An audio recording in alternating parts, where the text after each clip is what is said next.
This is the Counseling Convos podcast. I'm Julia Sampolska. We're going live in 3, 2, 1. Hello, everybody. Hi. This is Julia Sampolska, and I'm here with Julia Sampolska. Did I say that right? Yes. Okay, so some of you may know I have a podcast that I've been doing for, I don't know how long. It hasn't been that long. I have about 5 episodes, and it's on different counseling topics. Different counseling convos is what it's called. So it's called the Counseling Convos podcast, and you can find it just about anywhere. And so far, I've been doing my podcast just audibly so people can hear it and they can subscribe and whatnot. This is the first time I'm doing a live podcast to where eventually I'll post it the way I usually do, but this is going to be the first time there's actual visual component.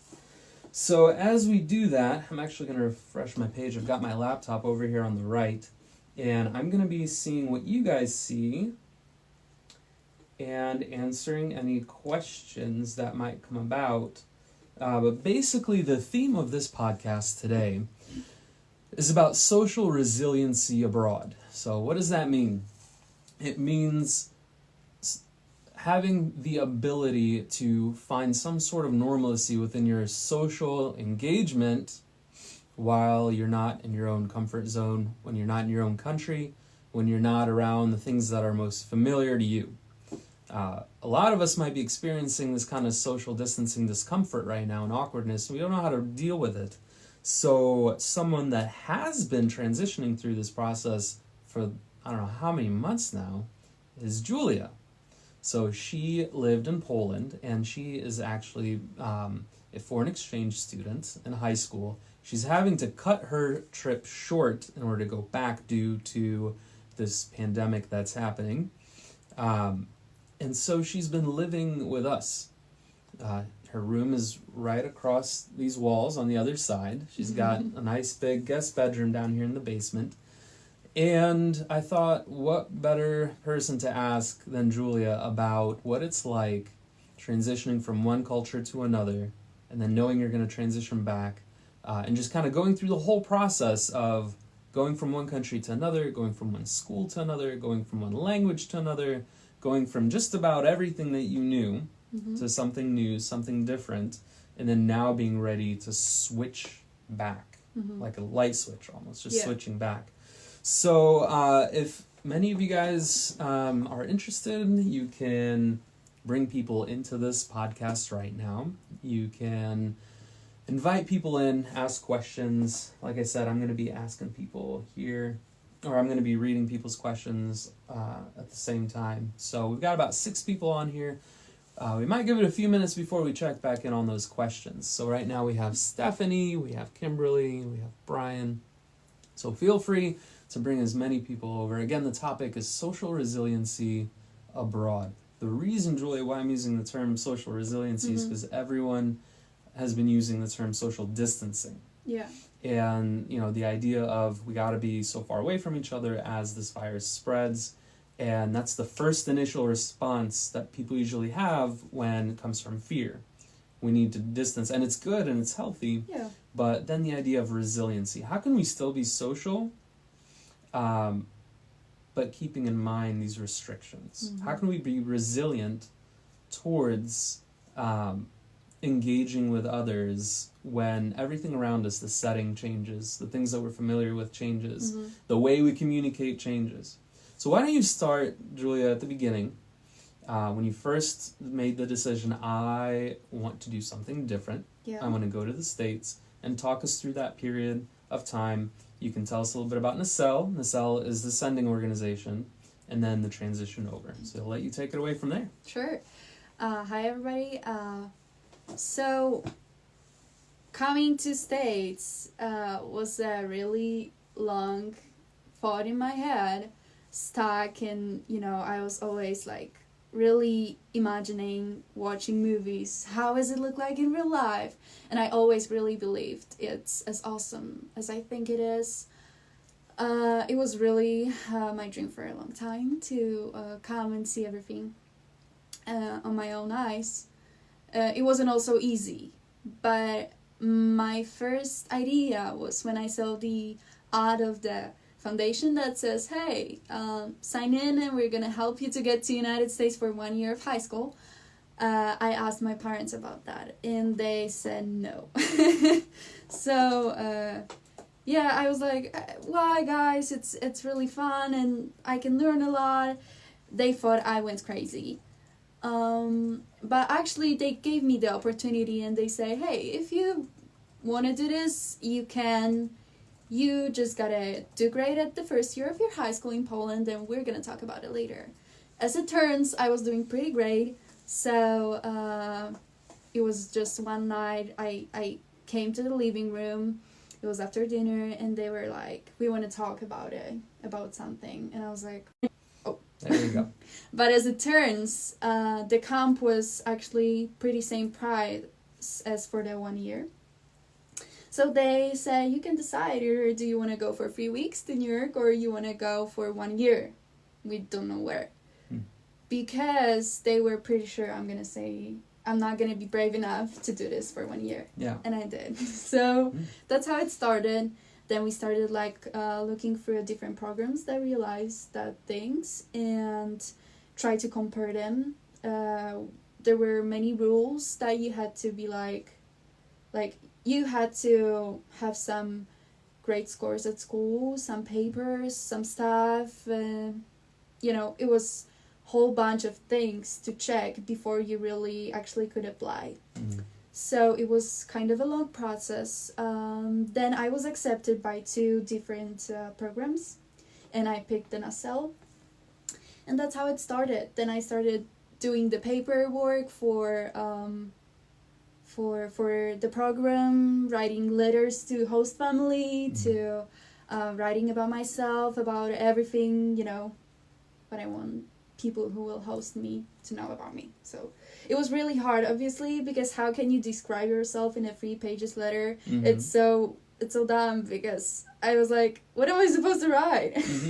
But well, and on our end, the way that process works is we get kind of a profile and we read all these things that you write and you kind of gauge like, oh, these interests kind of match the host home interests, and they try to find a great fit.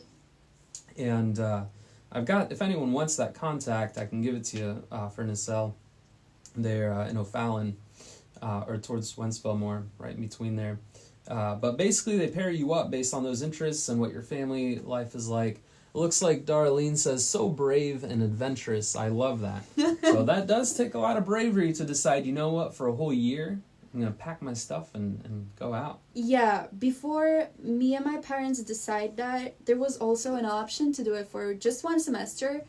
And we've been struggling a lot, thinking, should we do this for just a half year or the whole year? None of the options are perfect because half year is the time when you really get used to the culture, to people, and you're like, notice you gotta come back. So it doesn't make sense at all. It's too less time. 1 year is a whole bunch of time to experience a lot, but it's also equals a lot of homesick. Yeah. And that type of stuff. It was a hard decision. That person, I don't know who is that, Darlene. Darlene, yeah. Yeah, she said it was so brave. Yeah. Yeah, I think that I heard from many people when I decided to go to America, when they get to know that, they told me, oh, that's so awesome, I would totally do that.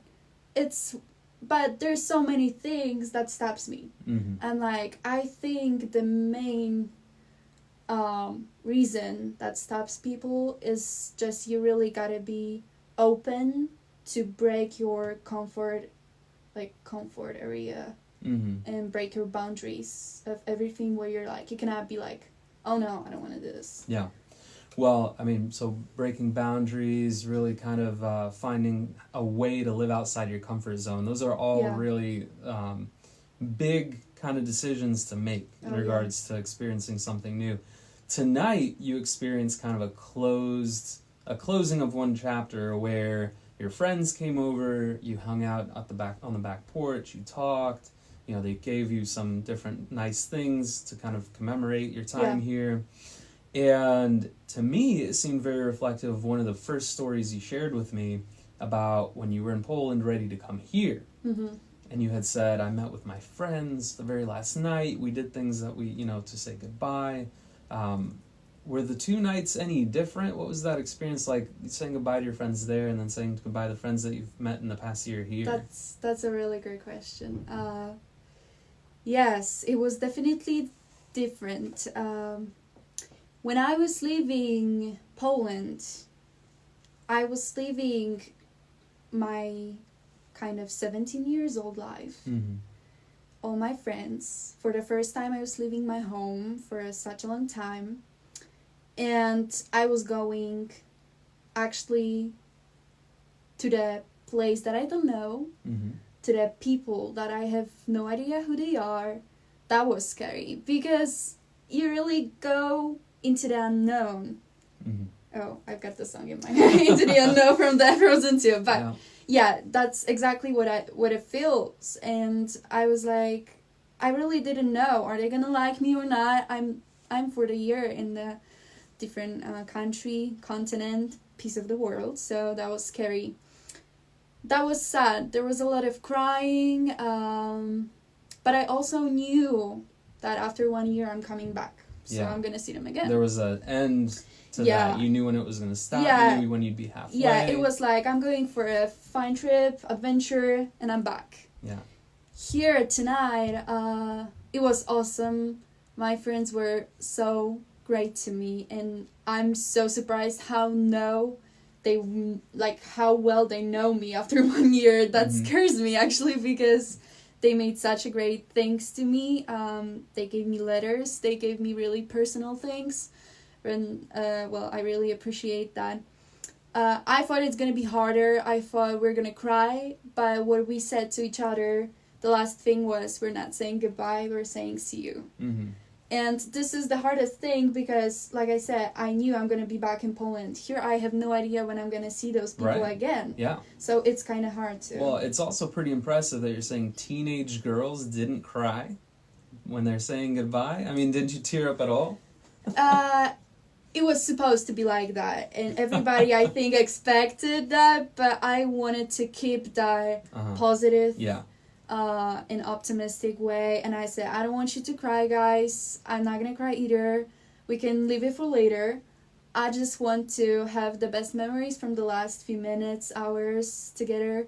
And yeah, actually that was pretty better, because we felt like we really used that time, and we were smiling when we say goodbye. I waved to them, and yes, so that was great. Well, and 2, you showed me that they gave you some actual artifacts. Mm-hmm. They gave you some tangible things. Mm-hmm. I think one of your friends gave you a self-portrait.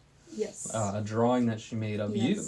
And it seemed to mean a lot to you. And I gotta say, you guys, this girl's a great artist. You should have seen how it looks amazing. She's awesome. But that idea is a very ancient, old idea that if we can't go with someone, or if we can't express our emotion to where they can take it, for us to have some vessel or some artifact or some tangible thing to where our energy and our emotion can be kind of capitalized. It can be held in that artifact, and you can take it with you. And the next time you look at it, the next time you touch it, like a journal, you get flooded with those emotions again. It unboxes that memory, and you're able to experience it again. Yeah. So it seems like the 2 experiences were kind of different, kind of unique. Of your friend saying goodbye to your friends in Poland and saying goodbye here. Did you ever think that you would be cutting your trip short because of a virus pandemic? Oh, no. That would be, actually, maybe zombie apocalypse would be less expected. Gotcha. Less or more expected? Oh, less. Less expected, okay. But, I mean, that was so unexpected to, I think, everybody in the world. And no matter what plans people have had, everything got kind of messy and complicated. I got contact to many other exchange students who also had to leave earlier, and it's not a fun thing. It's not a great thing. Right. So yeah, at first I was really upset and I was like, why is that happening to me? What's going on? It's not how it's supposed to look like. But I also trying to keep it positive and be like, am I supposed to like forget about awesome 9 months here and everything good what happened to me during that time and be upset about one thing that made me came back home a little bit earlier? Right. Or am I gonna just, come back home earlier and enjoy everything what I had? Yeah. And I think I had a pretty great year. Yeah, absolutely. So, what you're describing is actually something found in kind of the counseling world. There was a lady, her name was Marsha Linehan, and she created this way of doing counseling. So it's called DBT. And in this framework, she talks about something called radical acceptance. And it's the idea where when you know you can't sometimes control the things around you or the things in the world that are happening, you practice the idea of acceptance and being at peace with it, and then processing through the emotions that you're feeling and then moving forward. Yes. So that's something sometimes in our own nature we just experience without knowing that it's based in some type of psychology, but it's a very strong experience to have. Darlene said, strong, this is very strong, you're very strong, this inspires me a lot. Vic and Marianne, Vic says, bye Julia, we'll miss you, you've been a true blessing. I miss you too. Marianne says, hey, did you get a haircut? Yes, I did. Like, all by myself.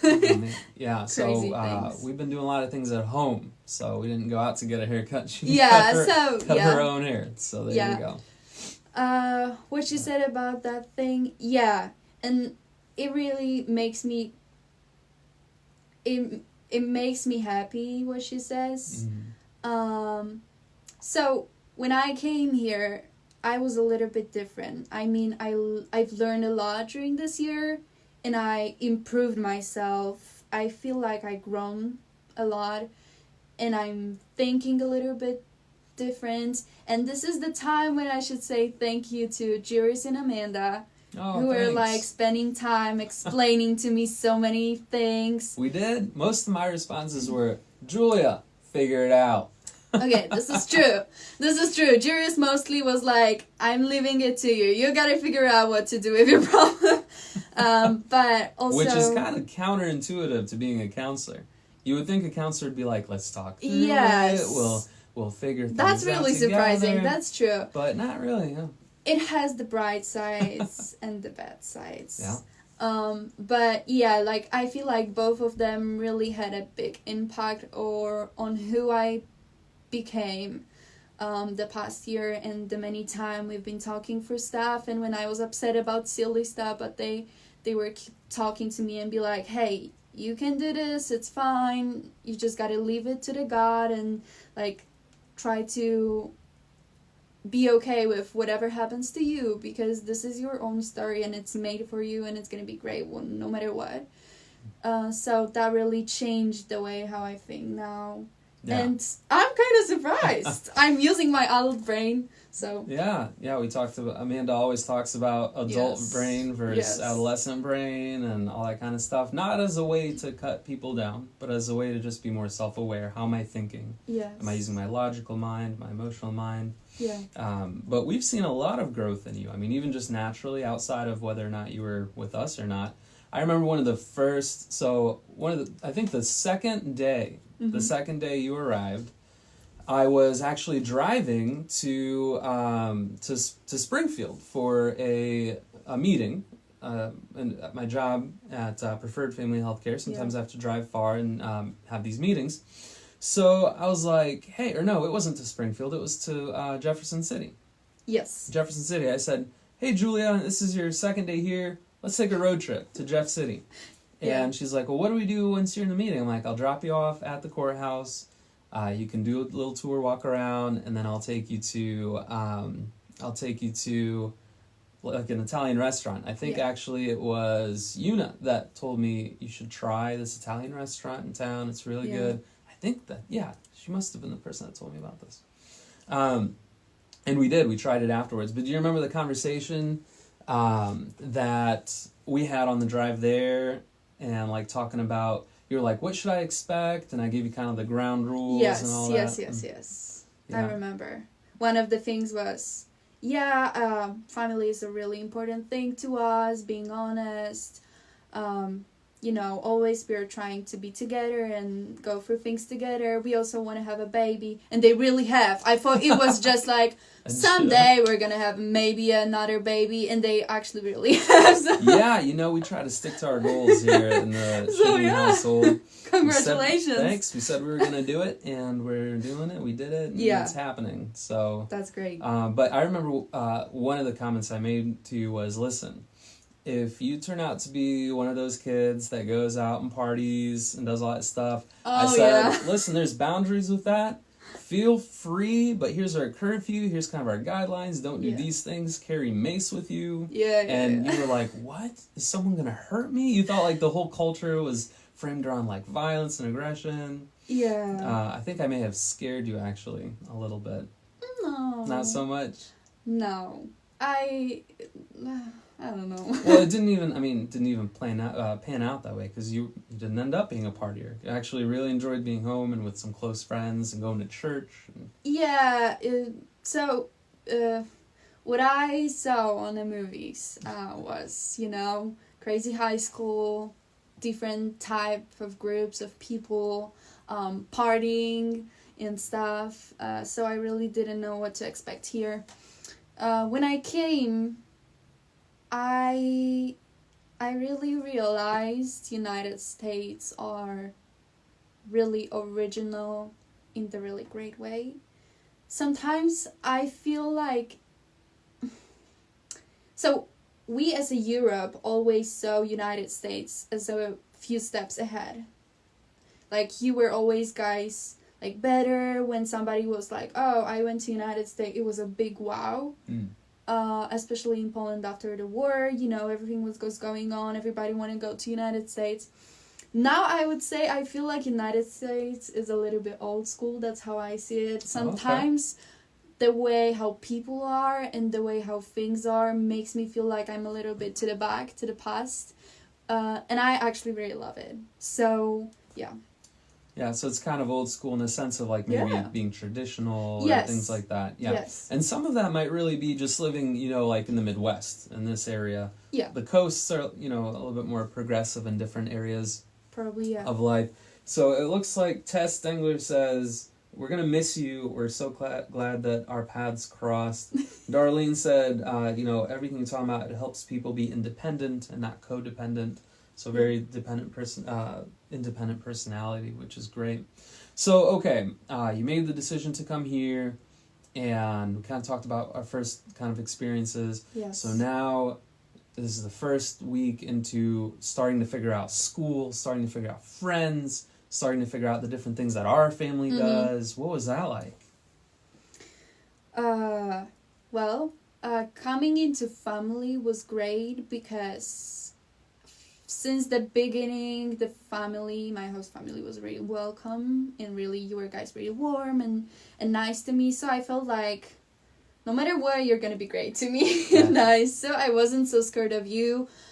Of course, I knew it's gonna be a matter of time, how, comfortable we are gonna be with each other, and how big of a trust we're gonna have, but I think we worked pretty great.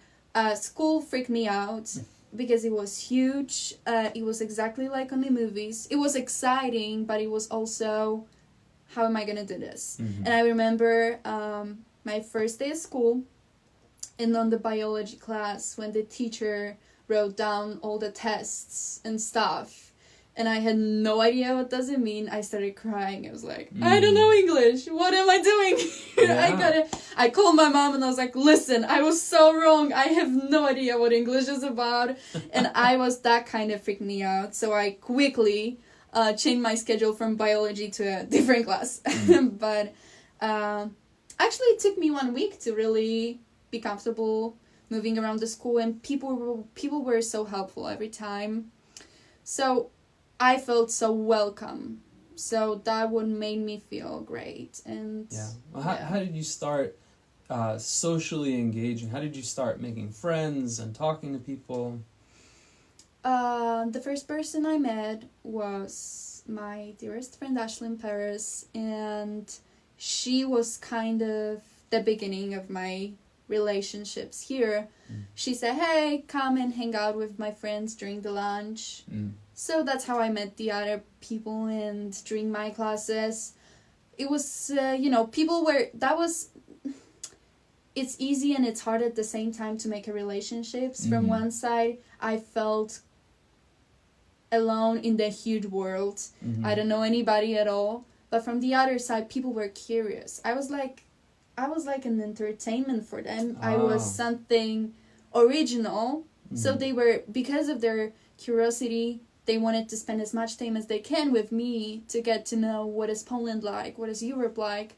So that was also easier to get to, like, through that embarrassing moment when you gotta get to know people. Because they were just hungry of, information. They want to know more about your background, about how things are over there. Yeah. And it's almost kind of like a sitcom, like you're the main character. Yes. Yeah. It was. At the beginning, it was like that. Everybody was asking me questions.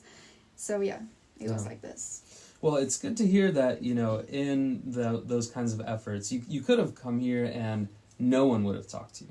You could have been an outcast. You could have been someone that no one really wanted to discuss because you're different or whatever. Yeah. But it seems like in this setting, or any setting really, it usually takes just that one experience, that one person, that one interaction to then start more and more interactions. And for you, it seemed like that played out. That happened, and it actually flourished, and it became something very meaningful. Yeah, I really feel, I'm not saying it just to, make myself like I'm good or something, but I'm a really open person, and I feel like everybody who really wants to talk to you is a great opportunity. You might not know what that person can give to you, and you can give to her. So, talking to people, I love talking, so it was really easy to do that. And actually, I haven't met the person who was, like, unkind to me or really not wanted to talk to me. So, as they were asking questions, I was answering, and some of those friendships go through the whole year. Some of them cut at some point. So, yeah, but it went pretty great, way better than I really thought it's gonna be. Yeah. So, made some friends, started, getting used to school, the schedule. Yeah. What was something that was drastically different for you in regards to social engagement, in regards to being active and being participatory with our family and your friends? The biggest difference between here and friends, or the way people make friends or socializing in Poland? I would say there were two biggest things that had a really big impact on my year here. The first thing is the way how people are, and I don't know, is it about the culture? I still don't know, what should I think? Do people are really always smiled, always happy, and everything is awesome? Like, I'm laughing because when you're asked, when you talk with Polish people, you're asking, how are you? Sometimes it's better, sometimes it's worse, mostly worse, but it's that type of a way, which is really honest, but always more negative. Okay. When you're talking with people... So very pessimistic, like, the outlook of life is dreary and no more good. Like, we're so worried, we have so many problems, money, people, work, everything is a problem. Well, can I tell you something? I feel like a lot of people here probably... Let's take a poll. So, if you guys think that most people respond that way here in the States, comment below and tell us, that's... But I get what you're saying, that there's kind of like a more positive air, like a more positive response of, hey, let's talk. If someone is starting that conversation, it's a little bit more open. Tell me a little bit more about that. Yes. So, like I said, and here it's like a typical thing, like you're saying, how are you? I'm fine, how are you? And that's what I love. And the first couple weeks, it was awesome experience, like experiencing that kindness of people. When we went to Jefferson City, the second day, me of being United States, there was a man on the sidewalk. I was just walking around and he started talking to me. He was like, "Hi, how was your day?" And I was like, "I'm sorry, like, I really don't know who you are. Who are you? And Should I talk to this I'm pretty person? sure you don't know me too." I should have brought Mace with me. Yeah, right? so he was so scared. He was like, "Oh, I'm so sorry. I just wanted to ask how was your day." And I was Right. like, "Oh, is that a normal thing to do here?" So that's, yeah, so totally unknown people from the other side of the road are gonna wave to you and ask about your day. This is awesome. That made my day. Now, I don't know if you'll see that in, like, a lot of cities in the United States, but, I mean, definitely, I'm going to keep touting the Midwest and talking about us. That's just because that's all I pretty much know. But each city's different, I would think. But overall, there's kind of a positive nature of the overall mentality. Yeah, like, people are open to talk. They really want that relation, that interaction with you, and that makes you feel so great. So I really love it. And this is what really impacted me here, and how people were nice to me, and they were, you know, talking all the time, and they really wanted to meet with me and hear about my life. They were talking about their lives. The second big thing, I think one of the biggest shock was school. Definitely. The way how school is here is, for me, a dream. And my parents keep telling me that it's that way because it's still new and it's different, so that's why I love it. I don't think so. I wouldn't agree. I feel like school here is improving a person, you as a person, and the personality, and it's just gives you your best. And I feel like school is a place where no matter who you are, you can find a way to get to know yourself and, you know, learn a lot from many, many different hobbies and stuff. In Poland, it's a little bit different. Many people who get to know me knows that in Poland, school looks a little bit different. I personally don't like it. So you're probably about to make a lot of teachers cry. I'm going to ask you to scoot a little bit this way so you're in the shot. But you're probably about to make a lot of teachers cry because this was, I think, a month ago. Julia was my personal assistant for the day. And I was doing a little creative writing class at the a little talk at St. Charles West. Yes. And Julia came along and we were talking and we got a full tour. It's a beautiful school. Yeah. And when we were doing the tour, we were talking to Angie, who works there. I won't share her title. But when we were doing the tour, Julia was telling Angie about how school is like in Poland. Yeah. And I want you guys to hear this out because it's going to give a certain frame of reference in regards to how different domains of life can impact your social ability, your social outreach, your social connection. So really listen to what she's about to say in describing what school was like for her there. School is, so how I would describe it is, school is a place you're not going to have fun. School is a place that you don't like to go at all. You're going, we have 16 basic subjects, like those boring ones, math, physics, geography, languages, Polish, of course, history.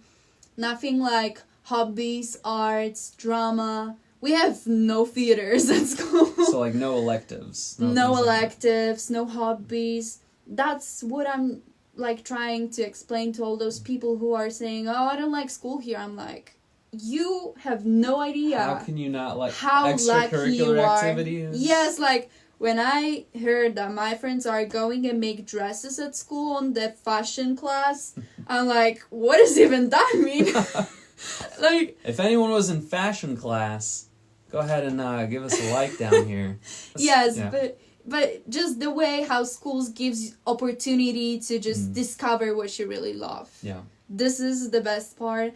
I get to be in the newspaper class that I really love with all my heart, and those were the best people, and the way how the lessons looks like. It's more like really fun and discovering many things. So what I'm keep telling my parents is like, hey, listen, I'm being here for 1 year. improved myself and learned way more things that I'm gonna do it during 3 years of high school in Poland. Mm-hmm. And if you're gonna ask me what I'm gonna use in future, it's gonna be everything what I learned here, not in Poland. In Poland, we are learning, so the education program is way higher, way more difficult. We are learning really useless stuff. It's more like memory things, and it's really not things that you really use in the real everyday life. Mm-hmm. So yeah, we really hates it, and just, you know, I'm saying hi to all my Polish friends who are probably watching this. They're probably like, no, she gets to experience American school and we don't. It's just like in the movies. They are really jealous about that. Yeah. Yeah, like the way how sports are important here, art. You remember how excited you were when you went to very first home game? Yeah. Very first. She's like, oh my gosh. Are they coming out? Are they starting to play? They do this how often? Looks like we got more people here. We got Rachel, Kelly. Let's see, who else joined? I can't see any. Oh, there we go. Yeah, we got quite a bit of people that kind of joined to watch. It's nice to see everybody. We've got some more questions here, so let's take a pause on that. Sure. And answer some of these, and then we'll go back. So Darlene asked, what food did you like? So I'm pretty sure she's going to say every single food she's had. I'm a big lover and fan of food in general. So when I get here, every type of food was like a big wow for me. Top three. Top three, tacos. Okay. Peanut butter and jelly. Mm-hmm. Oh. $12 a jar in Poland, right?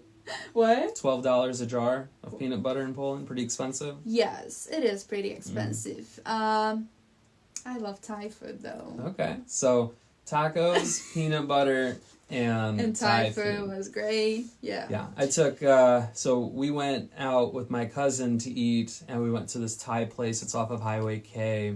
It's really, really, really great. Alyssa Hilburn, if you're on, you know which Thai place I'm talking about. We always used to go there for lunch. Yeah. Okay, looks like Marianne wants to know, what's the craziest thing that you saw here in the U.S. besides the Shaheen family? On my trip to New York, I saw on Times Square, I saw a naked guy wearing white pants with "I love New York City" and with the cowboy shoes, playing the guitar. No, I'm just kidding. That was the first thing that came into my mind. I don't know why. Yeah. There was many crazy things, but I think the whole year was kind of like a crazy, great story. So yeah, I'm laughing that I wish I could really film it and like. Make people watch it, because I think it's pretty great, and not just because maybe it's because it's so personal to me, but so many great things happens to me, and so many great people were around me that I would like to just join with people that and show as much as I can. So yeah, that's what I can say. Yeah. So there's a follow-up question here. Vic says, when you came here, were you expecting to go to church, and what did you expect about that? Like, what did you expect from that? Did you know that we were a family that goes to church, that we had, certain beliefs and spirituality, or and then when you found out and started going to church, what was that like for you? Yeah, when I was doing the paperwork. Before the whole thing with the program started, I had to fill out so many papers. That was like about this time. And there were many questions about your preferences. One of them was about your religion and the faith. You could you could be like, I could pick that I want to join into my host family religion life and go with them to church and experience their faith. Or I could rather say, hi, I'm sorry, I really respect that, but I don't want to be a part of it. Of course, because I'm an open person and I'm curious about everything what can happen to me, I really wanted to see that and experience that. I was looking forward to see that. and that was the best decision because I really love that. The big difference is I used to go to the Catholic church that looks way different than it looks here, and when I saw the Christian church, I was like, okay, now I'm done. I love it. Like, I can leave here. And I really love it that I get the chance to experience that, and I really appreciate how much time Julia spent with me analyzing all my questions, all my faith, struggles, and being like, how is that possible? So yeah, there were many people around me who were like sitting with me for a great piece of time and trying to explain to me and answer for all my questions. But I grown so much in this, and I love that there was somebody in my life who showed me that religion is so important, and it is something what you need to really see the sense of your life. The life is just easier when you have the body like God. So I would say that. Well, and you had some really great outlets too. I mean, the church that we go to, Harvester Christian Church, they have a great high school ministry. I mean, they've got all great ministries, clear from, the kids ministry all the way up to, as old as you want to get. Yeah. But the high school ministry has always been very special in this community, and you were partaking in that, and you built a lot of kind of friends in that area. You were also part of our life group on occasion. You would sit in and listen to our discussions, and I remember we went to Barnes & Noble, and you picked out your own Bible as well. That was a big step. You were very particular about how it needed to look and how it needed to feel and how big it needed to be and everything. But I would assume that those experiences were very, very unique and special of going to the high school ministry. It was for sure not something that I expected to happen. First thing, Christian Harvester Church is the best church ever, and I don't want any other churches. Hey, there's a lot of churches in the area. I know, but this is my top one, so I'm gonna stay with it even if I'm going to Poland. This is the first thing. The second thing is teenagers, how do we call that? High school nights at church. That was a great experience. Many awesome people. Some of them were from the same high school as me, so it was great to see the known faces. It was fun. It was talking about God, but also talking about our personal lives. Like, we were sharing problems and what's going on, and that was a really like a trust group that we could talk, and everything what was inside of it was kind of staying inside of it. That was make you feel comfortable and great, and we really had people who you could talk to. So group leaders were awesome, and many other people. A lot of music, what I love. So a lot of singing, a lot of... every ministry, is it the Sunday service or is it the high school night? That was like a big concert for me. So I was enjoying every time. Yeah. And the buying the Bible, I remember I was... Yeah, like I had so many questions, and so many people told me, you just gotta read the Bible. And it's so hard for me because it's so hard just to make yourself to sit down and really open that and give yourself a great piece of time. But I think I'm gonna go through it. Like, I will get better in it. But I'm curious, and I still want to learn, and I still have so many questions. But I really see how a big part of my life is a church now, and the church community, and one of my best friends are really connected with church. So every time when I had questions, they could also talk with me through it. So well, and kind of connecting this back to our theme of the podcast today in regards to social resiliency.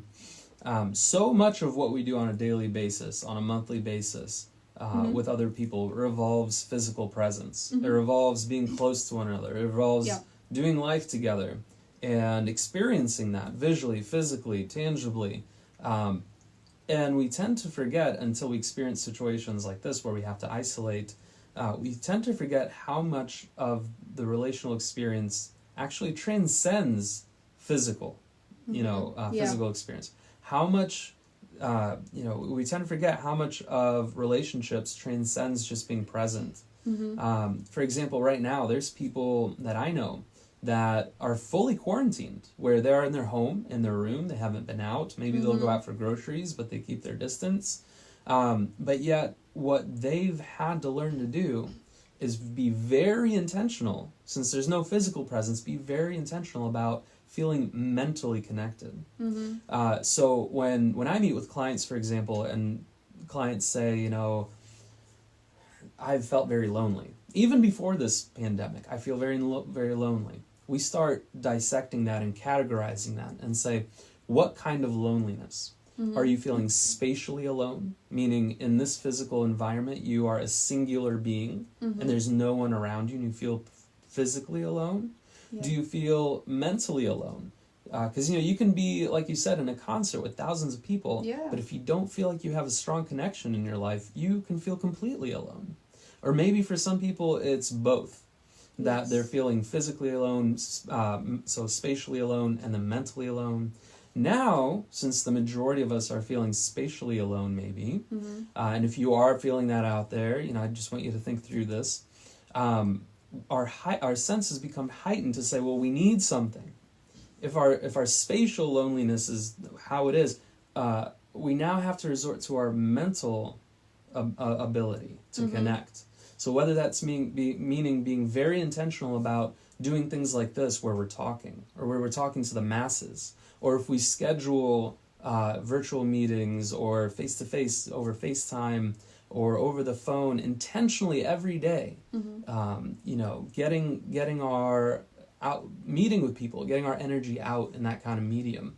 In the marketing world, they say that in order to sell a product even, or in order to get in people's face and really make your mission drive home, you have to have at least 9 points of contact in different mediums. Yes. Print, visual, an auditory, something like you see a banner on Facebook or a billboard and then you hear it on the radio. 9 points of contact in order for something to really hit home. Yeah. So the idea of, hey, church was great, but now I have to figure out, since I'm going to Poland, what that's going to look like. Regardless of, this virus or not. Vic asked a great follow-up question. He said, is there going to be something similar in Poland? Is there going to be something similar to church or this experience in Poland? I heard there is. I heard there are churches kind of similar like this, but in the big cities. I'm not from the big cities, so this is one of the boundary that makes me be stopped from finding that type of church. But I feel that the relation that I made with the church community and how much I've learned will make me determined enough to every Sunday connect with the live video of our services and keep watching that. For sure, I don't want to stop it. I don't want to come back to the point when I know there is a God, but I don't know what it's all about. I really wanted to explore and define and get to know. Yes. I really don't know how my life is going to change in a few years. Maybe I'm going to come back to America and I'm going to have a chance to experience the church more here. Maybe I'm going to leave any other place abroad. Maybe I'm going to stay in Poland. So, yeah, but I for sure, I will try to keep being a part of the church. Yeah. So thanks, Vic, for all those questions in regards to spirituality and religion and church that are very, very meaningful.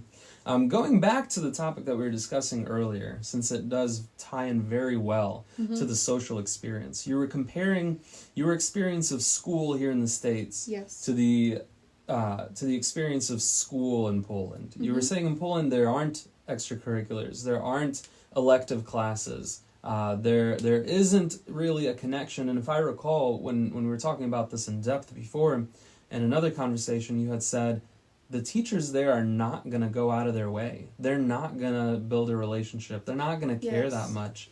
Is that something you saw here where teachers are, they do invest or they do care? Teachers in Poland are we all are people, and it really depends what type of person you are. But basically, I don't know what is that based on. Is it based on culture, or the way how people in Poland are, or on each teacher personality? The way how you feel about teachers in Poland is they're cold to you. It's not a person means to be your friend. It's a person you should have a respect, but you don't like at all. So you're trying to avoid talking unless you really need to. It's more like enemy than a friend. And like what the model says, the teacher should be a trustful person. It's not. It's not in Poland. I don't feel it, and I'm pretty sure most of the people doesn't feel that way too. What I did right before I left Poland was some type of experiment just for myself. I was like, what if those teachers are like this because everybody treats them like that? Oh, I see. And I was like, what? We hate them. We, okay, hate is a big word, sorry. Right. Just dislike. We don't like them. We are not going to talk to them. We are, avoid them. And there was one teacher, I'm not going to say who, but it was my computer class teacher. It was a cute old lady, but she was always really, like cold face, no talking. Well, she's gonna now she know was who. strict. She'll know who you're talking I think about. she's out of Facebook, but either way. And I was like, I'm gonna talk to her. And I was sitting right next to her, which was a nightmare for me as a student, like, so close to the teacher. She was, and I started talking to her, and it turns out into, like, quick conversations, and everybody was looking at me like, what are you even doing, I'm like, she's a human. She's spending here all day closed in one classroom. She needs to talk to somebody. So if I can give her entertainment, I'm gonna do this. So maybe it's just also the way how students are. I don't know. But here in America, I experienced the teacher as a friend and as a person important in your life, not only in the hours when you were at school, but also like a person who you could find help after school. And the way how students were talking with the teachers, like they were talking about their personal lives. And hey, I don't know, Mrs. X, I got the new job. And, the conversation is kept going. I'm like, why they're talking about like that? they're having a real like they're talking about every day. You know what I ate for breakfast today? I'm like, what's going on? I couldn't understand that, but now I see how important it is, and I really appreciate that teachers put so much heart here to their work, and I feel they really love it, and they really pay attention to each of the students. I know it's hard, that's why I really appreciate that every of them made me feel like they really cares about me, and if I would need any help, is it with the school stuff or my personal life stuff, I could count on them. And right before when I got to know that I'm leaving United States, I wrote a personal emails to each of my teachers, and many of them responded with a really great words. So that makes me feel like, hey, I wasn't just somebody's student from that class. I remember her, but it was a really relationship, and that's awesome thing. Well, and I can't really speak on the entirety of, the United States. I can't speak on every teacher. But I will say that, especially, maybe this is something you've seen, maybe it's something you guys have seen, but it feels like in our community, our community really does appreciate our teachers, our teacher force, regardless if they're public or private. There's a deep caring. Now, it might not always show. A lot of teachers watching are probably like, they don't really show it that well. Parents are just crazy. But there is a deep appreciation for the teachers in this community, and I think that maybe overall that is understood. And with it comes that mutual respect that you're talking about. And so in their mind, this is what they've trained for. This is what they're wanting to do. They're wanting to impact the lives of students for the long term. I still have teachers from my high school that will check in. I'm 33, y'all. And there's still sometimes that teachers will say, how's it going? Like, even, I mean, you met one of them at St. Yeah, Charles yeah, West. yeah. And it's a very meaningful thing here to know that you've left an impact. And I don't know if that's how it is elsewhere, but that's definitely how I've experienced it here. And I'm glad you got to experience that. Yes, I'm glad too, because it was really meaningful, and I really loved that. Today, like you said before, I got to see my friends for the last time, Mm-hmm. and one of them asked many people to say a few words, and she made the short videos, like the people are saying some things about me and what they think about me being here in their lives, and so one of the teacher, one of my favorites, my newspaper teacher, he also made the video, which was really surprising. And I'm really appreciate, because he gave a piece of his time, that 30 seconds, to make something just for me, and that was really meaningful.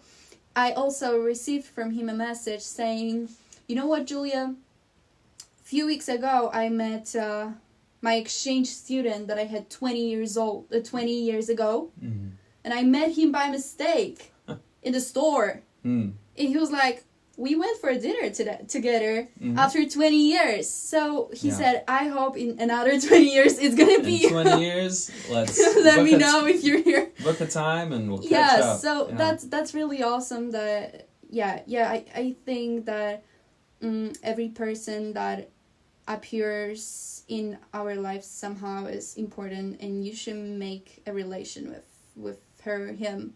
And I love that teachers are that type of persons that you can really count on and talk to. Yeah.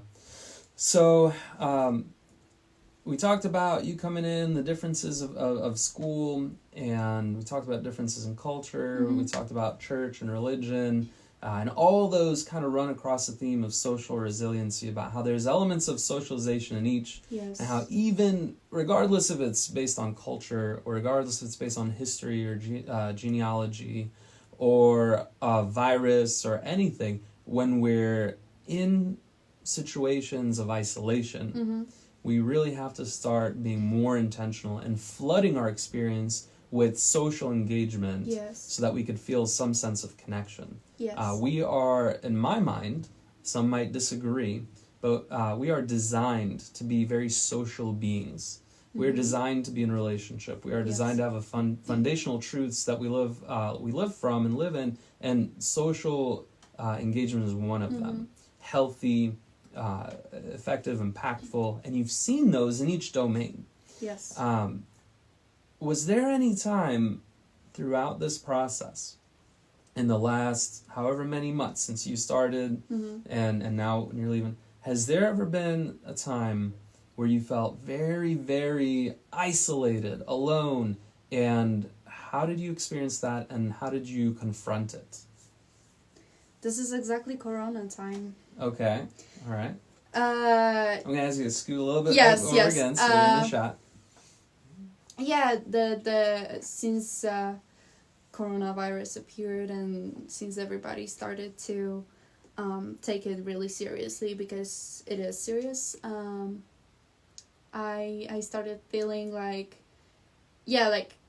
people are, like, obviously we should keep that social distancing, or however we call it. And I can say it's really hard for me, because I love like feel the relationship between me and somebody, and I love to hug people and really get close to them, and I love the physical contact, like, catching hands and stuff. So it's really hard for me. I can say about what I feel about that, because I'm in the time when I'm saying bye to all my friends and people that I spend the year with, and I cannot even hug them, which is crazy. And yes, that's really disappointing. Sometimes I break these rules. I hugged 2 people today, so this is... Really shouldn't have said that. Okay. But yes, so what I think about that, I think that nothing happens without a reason. And how I see it, coronavirus is the thing that is supposed to it's supposed to be a tragedy, but also a big, like, wake up and a big shock for people to see what is important in the lives. Mm-hmm. Like, what things we really should be focused on. Yeah. Tragedy yes. does that. It either brings out the best in people, yes, or it brings out the worst in people, and you get to see that. When you experienced that loneliness through that time, and you can describe that time, like why it was lonely and what it consisted of, and then kind of tell us how you confronted it. What did you do in response? Yeah, I felt... I could say I felt really lonely right after I came back from New York, because it was the time I was aware that I might have a virus. Hopefully I didn't. There was no symptoms, but there was a thought that I might have it. So it means I'm coming back to the home where there are kids and adults and the pregnant woman, and I might be the intruder, like the person who brings something bad. And if something would happen, you guys, obviously, I mean, you wouldn't kick me off, but you wouldn't be happy too. So I felt really lonely, like I'm not supposed to get close to anybody. I was closed in my room, and I respect that, and I was trying to understand that, but that was the time that I felt I'm cut off of everybody. Yeah, so we took every measure. Yes. We came home immediately, your belongings went into the washer. Yes. You didn't engage with anybody. You took a hot shower, you went in your room, and then you did not leave that room for about 5 days. 5 days total. We brought you your food, we checked every day on symptoms, and then even now we keep checking in on symptoms and such, and you seem to clear through it. What was the loneliest part of that, would you say? What made it so difficult?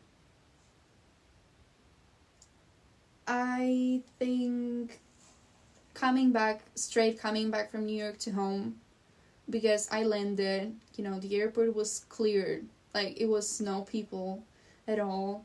So I was going through the huge empty airport. Amanda picked me up, and I knew I'm not supposed to, hug her, talk to her at all, get too close. I had to take off all of my clothes and put it straight to the washing machine to make sure everything is washed off. I just felt like, oh no, I might bring something wrong.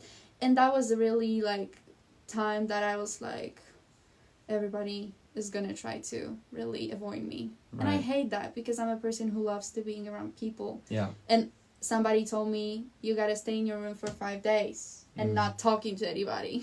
That was like a nightmare for me. But I also noticed how much my host family cared for me, and kids bringing me food, and I mean, we went for that, so hopefully it's done. And you're hitting on something very crucial, like we were saying earlier, the idea of if we are indeed beings that are designed to be social, and then we're told you're not allowed to do the thing that's part of your design. Yes. How do we respond to that? How do we feel? You felt isolated, lonely. You even said that you felt distance in a sense that, like, there's a level of guilt. I'm an intruder to the situation. I might be doing something wrong. You start feeling bad about yourself. Yes. So how did you, when we say battle that or confront that, what did you do to respond to that loneliness? I just had to go through the quarantine process and be patient. I was thinking a lot also about the whole sense of coronavirus happening, and I noticed how many of my friends, either in Poland or in America, saying, like, every day we are like, okay, there are friends around me, but I don't feel like I really want to talk to them right now, let's say. But during coronavirus, we really, in that time of being closed at home, we feel like I want to just so badly go out and see my friends. Right. So when I today got to see my friends, I was like so happy and so excited that we can see each other again.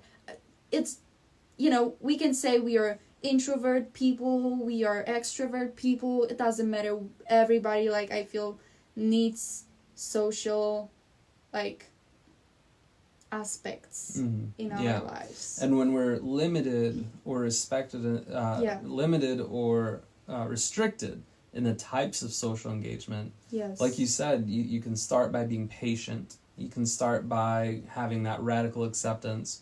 But at a certain point, there's got to be something that fills that void. When we have that void, we have to start doing things. And, you know, my thought is that people can start flooding into their lives new ways to connect, new ways to continue the conversation. And I gave a few ideas on how to do that before. A really cool thing that I heard of yesterday. So, for example, I shared earlier, I work with Preferred Family Healthcare as well as my own private practice. But I was in a meeting today, and one of the programs in kind of a rural area explained that they reached out. They had their workforce reach out to their current clients to have conversations, continue conversations on the phone, and then the team developed these care packages with notes in there. They equipped themselves up. They had masks and all that stuff. And they went to their clients' doors, their homes, and they dropped off these care packages. And almost 100%, maybe not exactly 100%, but close to the majority of every single client then logged into their telehealth sessions.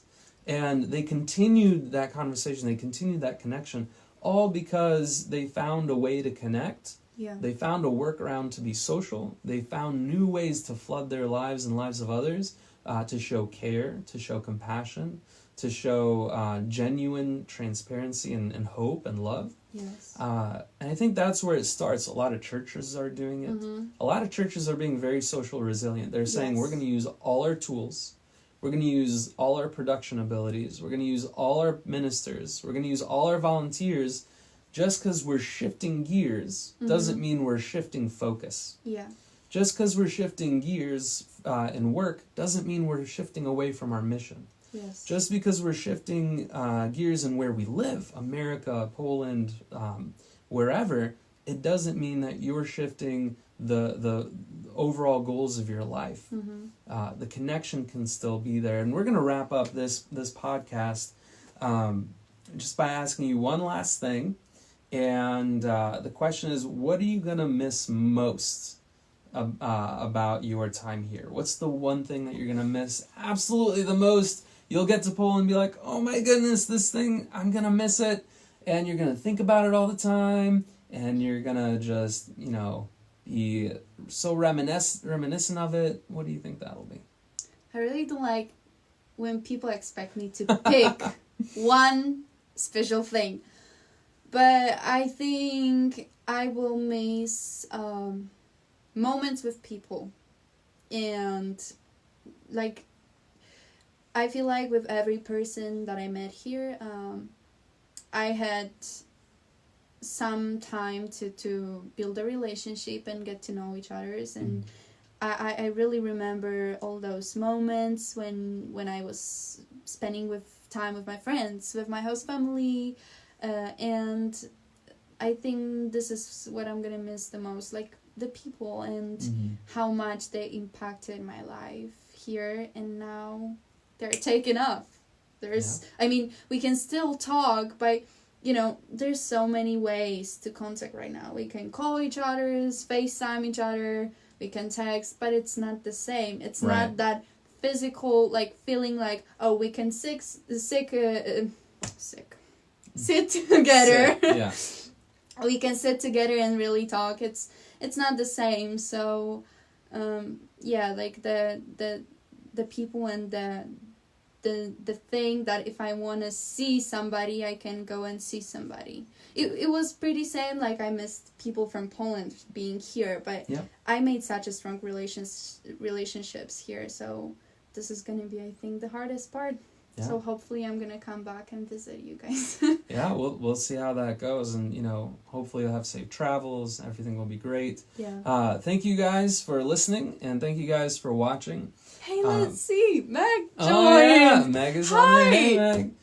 Oh my god. Yeah. So we appreciate all the relationships that have been built around Julia, and we're glad that you were part of it and that you were watching these videos, but also listening to the podcast. If you haven't listened to my podcast yet, it's as simple as just finding it. It's called the Counseling Convos podcast. It streams just about everywhere. You can read my LinkedIn articles. There's a handful of other things I do. I'm not going to bore you to death. But yeah, I look forward to doing more of these. And with that, Julia, I appreciate your time. I appreciate the time that you spent with us, being part of our family. And I wish you the best. To everybody else, stay resilient. Sure. Stay healthy, and we'll catch you on the flip side of all of this craziness. So have a good one. Can I just so quick say something? I just want to say to all the people that are watching and that know me that I'm really grateful for meeting you guys and for every single time that I get to spend with you, and I'm really grateful and thankful for the blessing of my host family and just everything would happen to me. And that's it. If you want to know more about Julia and kind of follow her journey, you can find her on Facebook. Oh, sure. She's tagged onto this video. So again, have a good one. Bye. And we'll see you later.